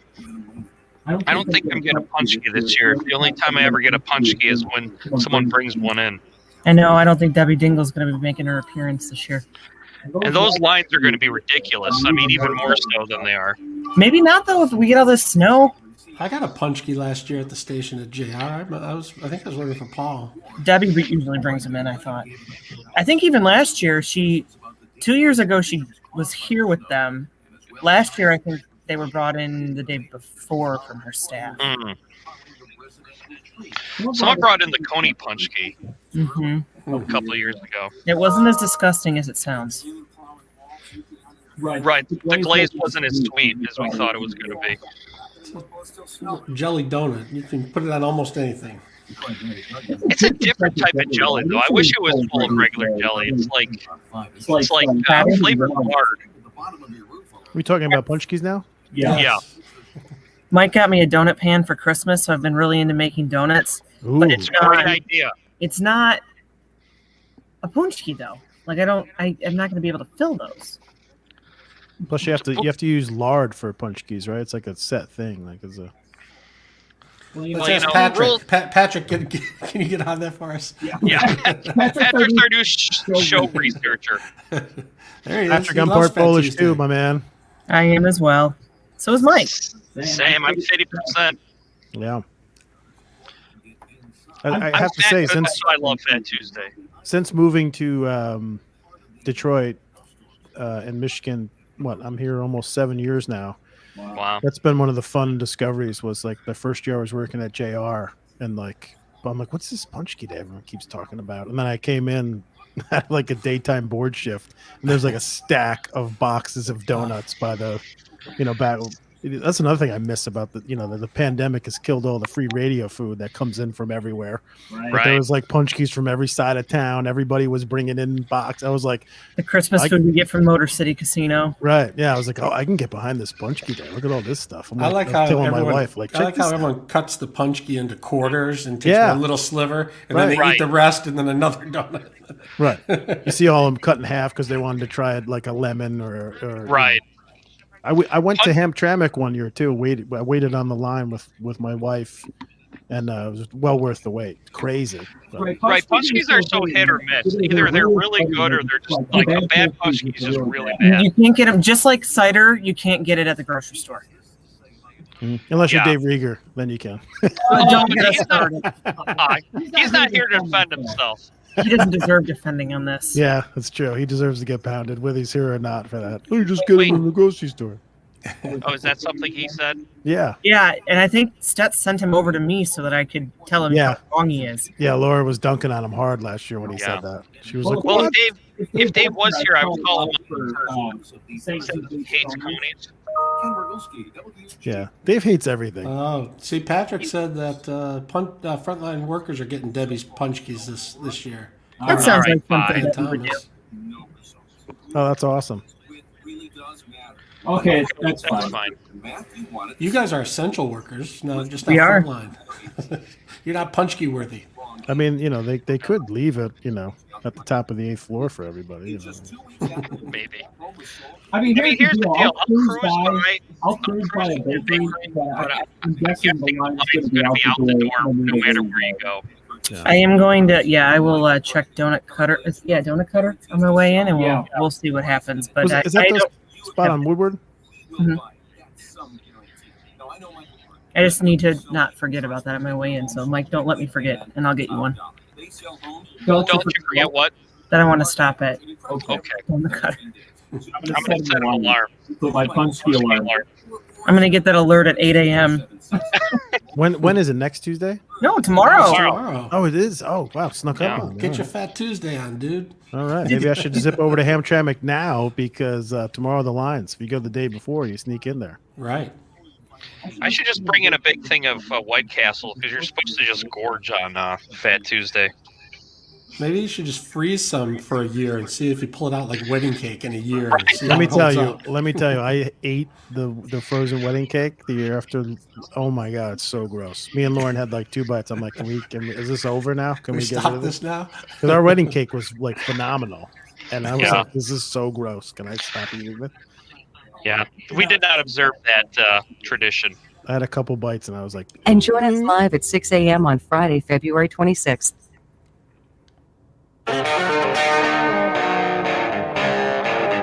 This is The Guy Gordon Show on News Talk 760 WJR. Here's special guest host Kevin Dietz. President Ronald Reagan said, "Live simply, love generously, care deeply, speak kindly, leave the rest to God." Happy President's Day. If you follow high school sports, you must be familiar with the phrase "let us play," or "let them play," or let us play. You see it in hashtags on T-shirts. Kids, students, parents, everybody trying to convince the state to let them play high school sports, and ultimately they did. And they had some rules that if it was contact sports, you had to have the mask during the games, and the mask had to cover your nose and mouth. And if you look at any photographs from the newspaper or on television, you'll see that they're not doing a great job of wearing the masks at all in some cases, or properly in others. Players, coaches, really struggling with this. Our friend Mick McCabe from the Detroit Free Press wrote a very interesting article about this and how this could be a detriment and maybe could even put an end to high school sports if they don't turn it around. Mick, welcome to the show. It's great to be with you, Kevin. Yeah, so, everybody really got behind this "let us play," and you felt for the kids, and it seemed like people were calling in and writing in saying, we'll do whatever it takes, just let us play. What's happened in reality? Well, they said, yeah, let us play the way we want to. So it's like, hey, we were just kidding about wearing the mask. We're not going to do everything you said we have to do. And there's something that needs to be understood here, that the Michigan Department of Health and Human Services, they issued an order that they must wear masks that covers the nose and the mouth. And, that order carries the weight of law in the state of Michigan. So you have to do it. It's not an option. You have to do it. And they're just not doing it. And there's a lot of kids who just, they leave their nose exposed, which is not right. Some have both, and some guys, kind of like the guys who, when we had a helmet law that you had to wear it, they would like wear it on their knee or something. Yeah, these guys are wearing it like chin straps, and it's just they're making a mockery of the rule. And these are the guys who wanted to play so badly they would do anything. And it's not just guys. I had a referee who worked, believe it or not, like 7 or 9 varsity games last week and said the girls were worse than the boys as far as covering up. So are the coaches supposed to take care of this? Are the individual players supposed to take care of this? Are the referees supposed to take care of this? How is this supposed to work? Well, the one mistake the Michigan High School Athletic Association made in talking about this, and then when they mentioned how this was all going to work, they said that we asked, who's going to enforce this? And they said, well, it's going to be a collaborative effort between school administrators, the coaches, and the game officials. Well, that meant nobody was going to enforce it. Now, I do have a couple of athletic directors I know that actually stopped the game, called both teams together, and says, hey, you guys have to cover the up or the game is going to stop. Unfortunately, there aren't enough of those guys around. And so it's up to the coach to inform the players. And some coaches just are ignoring it, completely ignoring it. And so now the MHSA is saying the officials, the game officials, have to enforce it. And some of them just don't want to. They've got enough to worry about. But the MHSA is saying, hey, this is just like when you're wearing a jersey. If it's untucked, the referee tells you to put it back in. And if it stays untucked, then you have to leave the game for a while. And so that's the ability for everyone to point fingers at everybody else. Exactly. Yes, sir. And now you can get a free throw for not having your mask on, or you could get 30 days. Well, they're not going to make fouls out of them yet, but you could be sitting on the bench for a while, like a 2-minute checking call or something like that. Hey, Mick, we have a caller. Do you mind taking a question? Of course, no problem. Kristen from Southgate, welcome to the show. Hi, thank you very much. I just left my doctor's office a little while ago today and had the conversation with them. And I really have a hard time with the sports as well. I think more people in our communities need to do some more research, because you'll find back in the spring that Dr. Fauci himself said these masks were only about making people feel better, giving them some security and going out in public. Yes, it's facts. Look it up. Everybody needs to research it. This pandemic this is sad what you're doing to these kids. It's not healthy for them. They shouldn't be running up and down a court with a mask on, covering their nose, their mouth, or any of it. You're not stopping anything. Again, chain link fence, stopping a mosquito. It's a joke. It's about people's feelings. All right, Kristen, we appreciate your call. Mick, I'm sure it's hard to play in a mask, but those were the rules they agreed to, right? Yeah, and I mean, I think that woman was left over from calling into Rush or something like that. But these masks do work, okay? I wish the kids didn't have to wear them, but the Department of Health and Human Services said they must wear them. So yeah, it can be, they can get winded quicker than normal. Then you take them out. You adjust your rotation. It's not rocket science. These coaches are capable of doing that without a problem.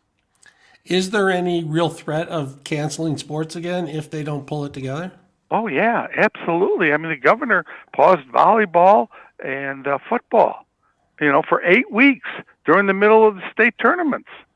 So she's not going to have a problem. If there's an uptick and they can trace it back to athletics, especially basketball, then boom, we'll be on pause. We'll be finishing up the basketball tournament in May or something like that.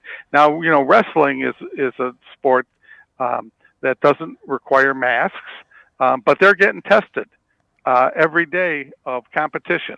Whenever there's a match that day, boom, they're getting tested. So that's why they don't have to wear masks. And the reality is if they do take another pause because numbers go up and the kids say, oh, let us play, we'll wear our masks, it's going to be a lot harder to believe them the next time around. Mick McCabe, Detroit Free Press, thanks for joining us. Always a pleasure, Kevin. All right, have a great week. Right now we're going to take a quick break and check traffic with Michael Stetz. What makes fast cash from the Michigan Lottery so thrilling? A progressive jackpot that grows with every play all day long. Fast cash, the fun keeps building. In Oakland County, traffic moving slowly right now on 75 southbound between 12 Mile and 696. And downtown in the city, some good news. That incident from earlier on 75 northbound at Springwell Street, that is now cleared. Now WJR weather first from the Weather Channel. Winter storm warning in effect from 6 o'clock this evening through noon Tuesday. As much as 5 to 9 inches of snowfall. Snow this afternoon and tonight. Windy and cold. Highs in the upper teens, lows in the lower teens. Early snow for tomorrow. Otherwise cloudy, windy, cold near 20. From the Weather Channel, I'm meteorologist Ken Boone on News Talk 760 WJR. Hi, this is Guy Gordon. Michigan weather can be unpredictable and destructive. All right, getting a couple calls here. Guy Gordon Show, please hold. All right. Let's see, did I put this in there?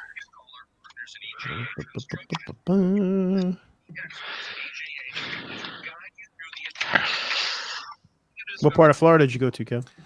I was really all over. I was on the east side, up in Boca Raton, West Palm Beach, visiting my parents, and then I was over in Naples, Marco Island area. Cool.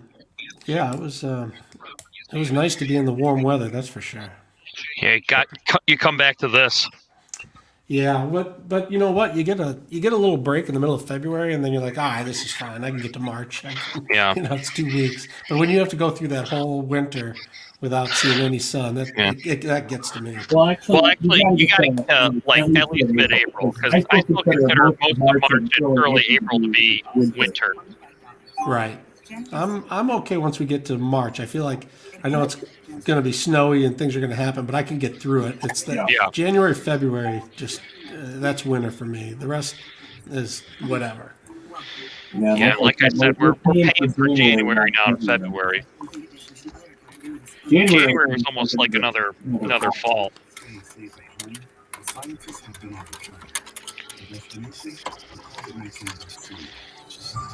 Kevin, I've got a couple of calls I need to answer here. All right. But if you we can stay with calls for a little bit on this. If you want to chat about this before or after, just let me know, because okay. I have, like I said earlier, I have some feelings on this. Yeah, we'll just stick with this topic for a while and see what happens. Okay. I'm gonna answer calls now. Yeah, this weekend I was surprised at actually being able to get into a restaurant. I just figured, number one, even if restaurants were open at capacity, that there'd be lines out the door, let alone at 25%. Yeah, there's no 25% in Florida. Every table is full. Yeah, lines to get in. I wouldn't be able to handle it. It's just as full on. I can't be around that many stupid people. Ever again? No, I can't do it. I can't do it. Drives me crazy. So you're not going to New Orleans tonight for Mardi Gras? I mean, I've gotten into it with numerous people, like being out, just like at grocery stores and stuff, because I can't help myself. Like, yeah. I don't know how many times I'm like, hey, pal, it works. The mask works when you cover your nose, right? Like I can't handle it. Like, and I have to keep walking. And sometimes my wife's like, you got to calm down. And I'm like, no, I'm like, my safety is, I'm not calming down. These people, like, I've had it. Just gonna leave you at home. Or people that go to talk to someone and pull their mask down to talk. It's like, no, we can hear you through your mask. Put your mask over your face. Like, I don't want to wear. No one wants to wear a mask. Like, we're all doing what we're supposed to do. Like, it's not hard.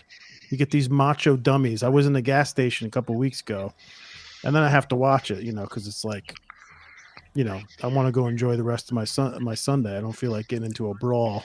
You're the official mask police. But it's like the dude walked in the little quickie mart. I was paying, and he had no mask on. And the guy behind the glass shouldn't serve the guy. He shouldn't do business with him. He should tell him to exit the store. Then he hit him with a can of Twisted Tea. And and I'm like, I'm boiling, and I'm like, I know sometimes I have to just like let it go, but it's I can't stand it, man. Can't stand it. To ask, could I have EPI? Sponsored by AbbVie. This is the Guy Gordon Show on News Talk 760 WJR. Here's special guest host Kevin Dietz. President Barack Obama said change will not come if we wait for some other person or if we wait for some other time. We are the ones we've been waiting for. We are the change that we seek. Happy President's Day, everybody. The call-in number is 1-800-859-0957, 1-800-859-0WJR. We have a few more callers calling in on the mask up and the basketball let them play story that we were talking about before the break. So let's get back to it with Brad in Pontiac. Brad, welcome to the Guy Gordon Show. Kevin, how you doing? Good afternoon. Good afternoon. So it just infuriates me that you give a guy like Nick McCabe the time of day. He's a journalist. He's not an expert. He's got a narrative, obviously. There's no science to back up what he says, and I get it. He's probably hanging his hat on the fact that there was an agreement, but the kids got to play. This is ridiculous. Everybody's got to get back to their life. And all signs nationally, CDC, New York, everything is pointing to the fact that this thing is overblown. Now, I'm not saying we don't ignore it. We can't. It's serious. I know 2 people that have died. I get it. But, this guy, Nick McCabe, he's a journalist. He's a wannabe. He's not an expert. I don't understand why you give him the time of day. Well, the point is, though, that we have a governor that's very cautious about this stuff, and we almost didn't get – we went a long time without kids being able to play, and it was very frustrating. And so the governor finally said, okay, we're going to let the kids play, but there's going to be some strict guidelines, and these are what they are. And the kids and the families agreed to those rules. And the point of the story, I think, is hey – follow the rules that you agreed to, or sports are going to be gone again, and nobody wants that. Whether masks work or don't work, of course, he doesn't know any more than I do or you do. Whatever the science is the science. But the idea that if you want kids to play, then you should want them to follow the rules they agreed to, or it's going to be gone, and it's going to be very problematic. Well, and you speak to my point. He doesn't know any better than you or I. And my thing is, why do you put him on the air? Well, because he covers high school sports, and he's aware that kids are not wearing their masks and not wearing them properly, and that it's a problem. With the referees are pointing it out. Athletic directors are concerned about it, and the concern is that the sports may go away. The governor could say, "Hey, we're not going to let them play anymore." I think he's putting out a warning, a message to schools and kids and parents mostly to say, "Hey, make sure the kids wear the mask right, or the games may go away." He's not advocating for them to go away. He's just saying if you don't follow the rules, they may go away. But I appreciate your call, Brad. Thanks for calling into the Guy Gordon Show. Let's check in with Dave in Hillsdale. Dave, welcome to the Guy Gordon Show. Hey, Kevin, thanks a lot. Listen, I agree with the last caller, but I'm not much about Nick. He's done a great job in MHSA for a long time. But the bottom line is these kids want to play. The consistency is what bothers me. I credit all those people that went to Capitol a couple of weeks ago. The 99.8% deal for the fall sports just lines up with what we're talking about. But, some of these things just don't make any sense. I don't think they thought it through. Like, for example, I'm watching the game the other day. They're not allowed to do a jump ball. Now, these guys hardly have any sweat on them at all. They do a jump ball, but no, you can't because it's too close because of COVID. Everybody's masked up, so what they do is they take the ball out of bounds on the side. But then a minute later, they're all sweating up and everything. They get in the paint and beat the crap out of each other and sweat all over the place, but don't have a jump ball. Just little things like that. We can go on and on. It's really infuriating for athletes and coaches because some of it just doesn't make sense. I get we have to comply, but they didn't have a lot of forethought in how this is supposed to work. So, well, it drives you crazy. I mean, it absolutely drives you crazy. Which businesses were able to open first and which ones were not able to open? Why did movie theaters have to wait so much longer than hair salons?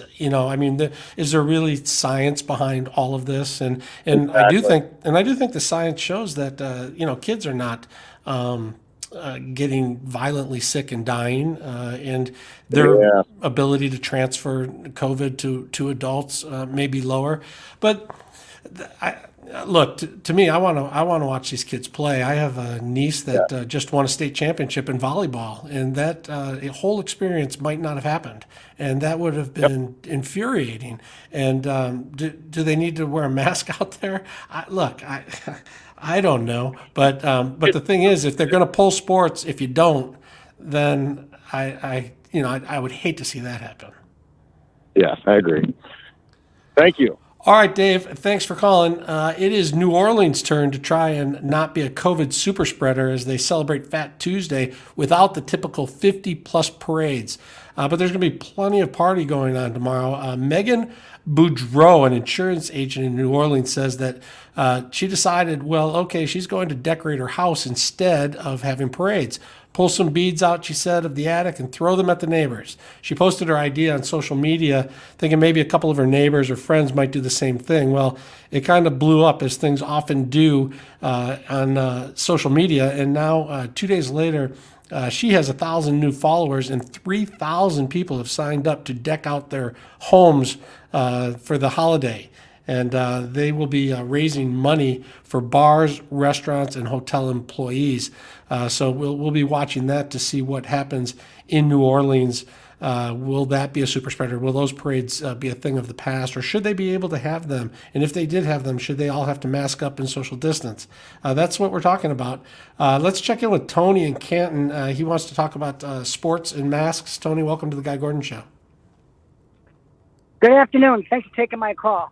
You bet. We finally were able to have wrestling this past weekend at a tournament. We had 4 schools there. Everybody wore their mask. You don't have to wear your mask when you're on the mat. The simple reason is each match only lasts usually less than 2 minutes, but they don't go any longer than 2 minutes, and there's 3 quarters to each one of that. So only on the mat, which is the rules, you don't have to wear a mask. But everybody in the audience, everybody waiting their turn, and we also stood up for the national anthem. And how is that impacting the kids in the families as they as everyone's masked up except for the folks on the mat? Well, the only issue I had with it is that we're only allowed 2 people per wrestler, so you couldn't have the family up there, which to us is a family event. We're second generation wrestlers, so that was a little frustrating, but we had to make it work, and it went fine. You can't have any food, you can't have no concessions, but everybody was polite. There wasn't any issues whatsoever. But when they say take sports away, you should say if basketball is not playing the rules, well, that's basketball, not wrestling. We love our sport. All right, that's a good point too. Thanks, Tony. We appreciate your call from Canton. Hey, is Laura listening in? She had some thoughts. Here. And Laura, I know you wanted to weigh in on high school sports and masks in this article in the Free Press. What are your thoughts? Yeah, I'll keep this brief since we're about to end the show. But I agree that they should be following the rules because they agreed to it and they want to be playing. And I want the kids to be able to play sports if it's their senior year specifically. Even I sympathize with them, but if you're dribbling a basketball down the court, I'm sorry, you're not going to be thinking about your mask. Your mind is on the basketball and who you're going to be passing the ball to. And I understand how it's going to fall off your nose sometimes. Yeah, it is a little ridiculous to think they're going to start blowing the whistle when the mask falls down and you're trying to play. I don't know if they should have ever agreed on the specific, wearing of the mask over the nose at all times. I don't know how much sense it makes, but I am glad to see the kids playing. I really am, and I hope that they can maybe just try to do better. Will be enough to let them keep playing because we want the kids out there playing. It's such a big part of high school, and I think it's good for everybody. All right. Thanks, Laura, for jumping in. And thanks, Mike, for helping out behind the scenes there. And you're listening to The Guy Gordon Show. He will be back tomorrow. Thanks for listening. And right now, we're going to end the show and check in with traffic and Michael Stetz. This report is sponsored by SmartMouth, the only 24-hour mouthwash with twice daily use. Stay fresh out there with SmartMouth Mouthwash, the only mouthwash that provides 24 hours of fresh breath with twice daily use. So whatever the day may bring, you can stay sunny with a side of fresh. Grab a bottle today. Available wherever mouthwash is sold or visit smartmouth.com. In the city, road construction has the right lane closed on 75 northbound right now between Springwell Street and Clark Street. That's scheduled through February 22nd. Plan on delays. And at St. Clair Shores, traffic moving slowly right now on 94 eastbound between 9 Mile and 10 Mile. WJR traffic, weather first, sponsored by Marathon for commutes that feel like concerts, road trips that don't go as planned, or long drives that bring you closer together. Marathon has the fuel to keep your engine running at peak performance. For quality fuel through every mile, fill up at Marathon. Winter storm warning in effect from 6 p.m. tonight through 12 p.m. Tuesday in southeast Michigan. Heavy snow is expected between 5 to 9 inches. Hazardous conditions could impact the evening and Tuesday morning commute. Right now it's 16 degrees. I'm Michael Stetz, WJR News in 2 minutes. Ready to give your smile everything it deserves this year? Start today at... All right, Kev. All right, Kev. Everyone on Facebook, thanks for checking in. We appreciate you guys, all your comments and research on presidential pets. Great to see you guys. No obligation. All right. Bye. Good seeing you guys.